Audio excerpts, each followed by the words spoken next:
You're very welcome to the Glebe Gallery, and today we're going to look at a picture. And the object of this is to help you learn how to look and describe and how to make a connection with an artwork. So I've chosen this today because of a number of reasons. First of all, it's obviously an artwork. It's a picture, it's framed, it's on a gallery wall. It's easy to see that this is art. Other things aren't as straightforward, but this is very straightforward. The second reason is that it's an easy picture to look at and to describe, so it's a good starting point. The third reason I chose this, though, I'll keep until the very end. So there are 4 very simple steps to follow if you want to look at any artwork. And the first is just to look.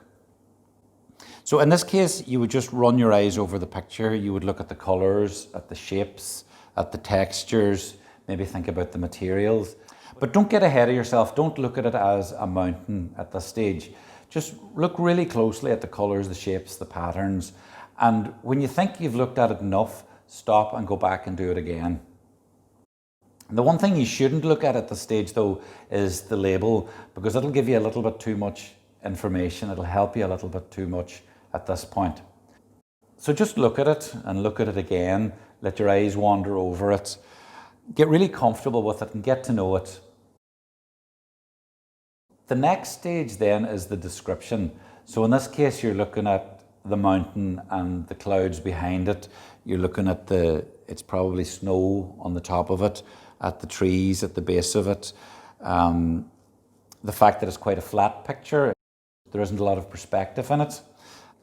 And a really good exercise here would be if you can see the picture and you have a family member or a friend who can't see it, and you describe it to them out loud in such a way that when you turn it around and show it to them, they're not surprised at what they see. The next stage then is the interpretation, and at this point it can be really useful to look at the label. So in this case it's called Fine Wind, Clear Morning. It was made by a Japanese artist called Hokusai in 1832, and it's part of 36 views of Mount Fuji. It's more commonly known as Red Fuji. So there's a lot of information there, and it's very easy to research that information also. Hokusai was a very famous artist. There's a lot of information about him online. The 36 views of Mount Fuji was his most famous body of work. A lot of information about that online, and Red Fuji is one of the most outstanding pictures from that series. It's something actually that you've probably seen in the past, even if you're not aware of it. It turns up a lot in advertising and logos and branding. It's a very graphic image. So even if you're not aware of, haven't seen it, it's probably buried somewhere in your subconscious and is more familiar than a lot of art that you'll see in galleries. And the final thing that's really helpful when you're looking at art is to make some sort of a connection with it.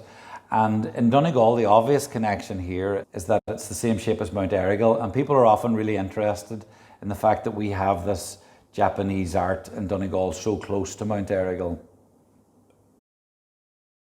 Mount Fuji is very near Tokyo, and 200 years ago Tokyo was the biggest city in the world, and it was a very modern metropolis, a very commercial city, and in many ways it more closely resembles a modern city than London or Paris or New York would have 200 years ago.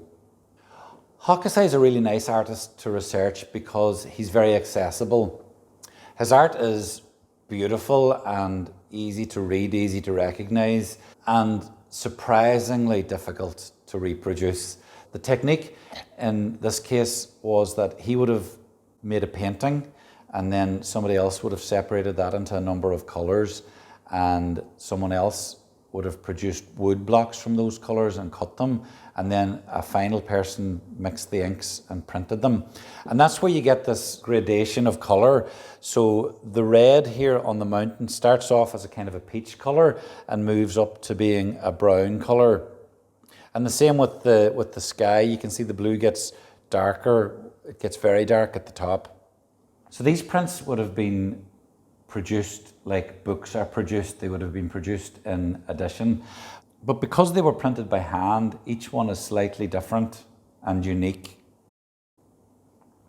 Also, the Japanese didn't use perspective the way it was used in the West, so the pictures are all very flat. It's not something we're uncomfortable with now, but it was very unusual in the 1800s in Europe to see a flat picture like this. So when they first came to Europe, they were very influential on the young French artists, the Impressionists. And people like Van Gogh would have known this kind of art and would have been trying to reproduce the flatness in his painting. I told you there was another reason that I chose this and that I would let you know what that was at the end. I've known this painting for about 30 years and I've loved it from the first second I set eyes on it. And I've looked at it a lot over that time. I've spent hours looking at this picture. But it was only when we were preparing these videos that a colleague of mine described it to me, and she pointed out that the trees at the bottom here are actually blue. I had always read this as green. So even though I know this picture and have had the opportunity to look at it for 30 years, I never did that thing that I asked you to do at the start, to just look at it, just let your eyes wander over it. Don't try and describe what it is, or don't try and make any sort of meaning out of it, or don't try and connect with it. Just look at it. So that was a lesson for me, and I'm going to do that with a few more pictures in the coming weeks.